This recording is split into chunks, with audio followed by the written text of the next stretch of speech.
Hello guys, welcome back to my channel. ఈరోజు టాపిక్లో మన డైలీ లైఫ్లో ఇలా మాట్లాడుతూ ఉంటాము. రాసి పెట్టుకో, నువ్వేదో ఒకరోజు మోసపోతావు. రాసి పెట్టుకో, అతను తప్ప నిన్నెవ్వరూ కాపాడలేరు. రాసి పెట్టుకో, ఈ పని నువ్వు మళ్ళీ చేయాల్సి వస్తుంది. రాసి పెట్టుకో, ఈ సమస్య ఎప్పటికీ సాల్వ్ అవ్వదు. రాసి పెట్టుకో, ఆమె ఎప్పుడూ తిరిగి రాదు. సో ఇలా అంటూ ఉంటాం కదా. సో ఇలాంటి సెంటెన్సెస్ ఇంగ్లీష్లో ఎలా మాట్లాడాలో ఈరోజు టాపిక్లో మీకు క్లియర్గా ఎక్స్ప్లెయిన్ చేస్తాను. సో మార్క్ మై వర్డ్స్ని యూజ్ చేసి ఇలాంటి సెంటెన్స్ అనేవి సింపుల్గా మాట్లాడవచ్చు. సో ఇక్కడ మనకి మార్క్ మై వర్డ్స్ అంటే ఏంటి, గుర్తుపెట్టుకో లేదా రాసి పెట్టుకో ఇలా అంటూ ఉంటాం కదా. సో కొన్ని సెంటెన్సెస్ చూద్దాం, then you can understand clearly. First one, రాసి పెట్టుకో, అతను నీకు ఎప్పుడు హెల్ప్ చేయడు. రాసి పెట్టుకో, అతను నీకు ఎప్పుడు హెల్ప్ చేయడు. సో దీన్ని మనం ఇంగ్లీష్లో ఎలా చెప్పొచ్చు, mark my words, mark my words, he will never help you. Mark my words, he will never help you. ఓకేనా. సో దీన్ని మనం ఇంగ్లీష్లో ఇలా చెప్పవచ్చు. నెక్స్ట్ వన్, రాసి పెట్టుకో, ఏదో ఒక రోజు నువ్వు మోసపోతావు. రాసి పెట్టుకో, ఏదో ఒక రోజు నువ్వు మోసపోతావు. సో దీన్ని మనం ఇంగ్లీష్లో ఎలా చెప్పొచ్చు, mark my words, one day you will be cheated. Mark my words, one day you will be cheated అంటే రాసి పెట్టుకో, ఏదో ఒక రోజు నువ్వు మోసపోతావు అని. ఓకేనా. ఇది ప్యాసివైజ్లో ఉంది. సో దీన్ని మనం ఇంగ్లీష్లో ఈ రకంగా చెప్పొచ్చు. నెక్స్ట్ వన్, రాసి పెట్టుకో, అతను తప్ప నిన్నెవ్వడూ కాపాడలేడు. రాసి పెట్టుకో, అతను తప్ప నిన్నెవ్వడూ కాపాడలేడు. సో ఇలాంటి సెంటెన్సెస్ మనం సినిమాలలో చూస్తూ ఉంటాం. సో దీన్ని మనం ఇంగ్లీష్లో ఎలా చెప్పొచ్చు అంటే, mark my words, mark my words, no one will save you except him. ఓకేనా. Mark my words, no one will save you except him అంటే అతను తప్ప నిన్నెవ్వడూ కాపాడలేడు అని. ఓకేనా. సో దీని యొక్క మీనింగ్ వచ్చేసి ఇది. నెక్స్ట్ వన్, రాసి పెట్టుకో, నాలా ఎవ్వరూ చేయలేరు. రాసి పెట్టుకో, నాలా ఎవ్వరూ చేయలేరు ఇలా కూడా అంటూ ఉంటాం కదా. సో దీన్ని మనం ఇంగ్లీష్లో ఎలా చెప్పొచ్చు అంటే, mark my words, nobody can do like me. Mark my words, nobody can do like me అంటే రాసి పెట్టుకో, నాలా ఎవ్వరూ చేయలేరు అని. ఓకేనా. సో దీని యొక్క మీనింగ్ వచ్చేసి ఇది. నెక్స్ట్ వన్, రాసి పెట్టుకో, రేపు హాలిడే ఉంటుంది. మనం జనరల్గా అంటూ ఉంటాం కదా, రాసి పెట్టుకో, రేపు హాలిడే ఉంటుంది చూడు ఇలా అంటుంటాం కదా.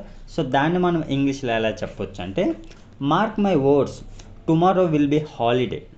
ఓకేనా. Mark my words, tomorrow will be holiday అంటే రాసి పెట్టుకో, రేపు హాలిడే కంపల్సరీ ఉంటుంది అని. ఓకేనా. సో దీని యొక్క మీనింగ్ వచ్చేసి ఇది. నెక్స్ట్ వన్, రాసి పెట్టుకో, అతను నిన్ను చంపేస్తాడు.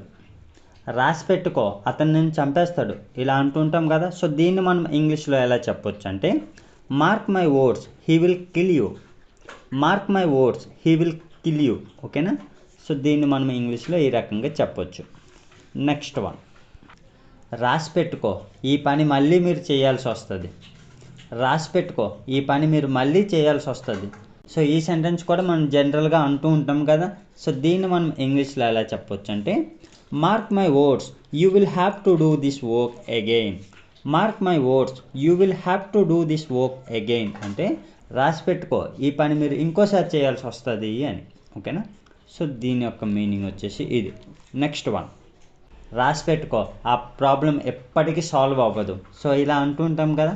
సో దీన్ని మనం ఇంగ్లీష్లో ఎలా చెప్పొచ్చు అంటే, mark my words, that problem cannot be solved ever.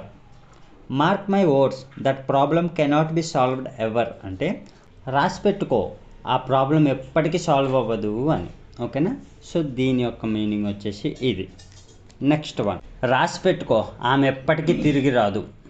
రాసి పెట్టుకో, ఆమె ఎప్పటికీ తిరిగి రాదు. సో ఇలా అంటుంటాం కదా. సో దీన్ని మనం ఇంగ్లీష్లో ఎలా చెప్పొచ్చు అంటే, mark my words, she never come back అంటే రాసి పెట్టుకో, ఆమె ఎప్పుడు తిరిగి రాదు అని.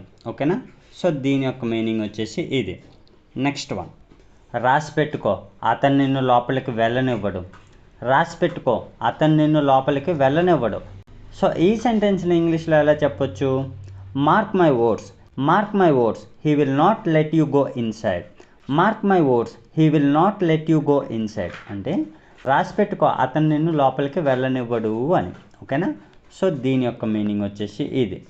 నెక్స్ట్ వన్, రాసి పెట్టుకో, నేను త్వరలో బిజినెస్ స్టార్ట్ చేయబోతున్నాను. రాసి పెట్టుకో, నేను త్వరలో బిజినెస్ స్టార్ట్ చేయబోతున్నాను. సో దీన్ని మనం ఇంగ్లీష్లో ఎలా చెప్పొచ్చు? Mark my words, I'm going to start a new business soon. Mark my words, I'm going to start a new business soon అంటే రాసి పెట్టుకో, త్వరలో నేను కొత్త బిజినెస్ స్టార్ట్ చేయబోతున్నాను అని. ఓకేనా? సో దీని యొక్క మీనింగ్ వచ్చేసి ఇది. So that's all friends. Mark my వర్డ్స్ని యూజ్ చేసి మీ డైలీ లైఫ్లో సింపుల్గా ఇలాంటి సెంటెన్స్ అనేవి మాట్లాడవచ్చు. సో మీకు ఈ టాపిక్ యూజ్ఫుల్గా అనిపిస్తే లైక్ చేసి సబ్స్క్రైబ్ చేయండి. Thanks for watching.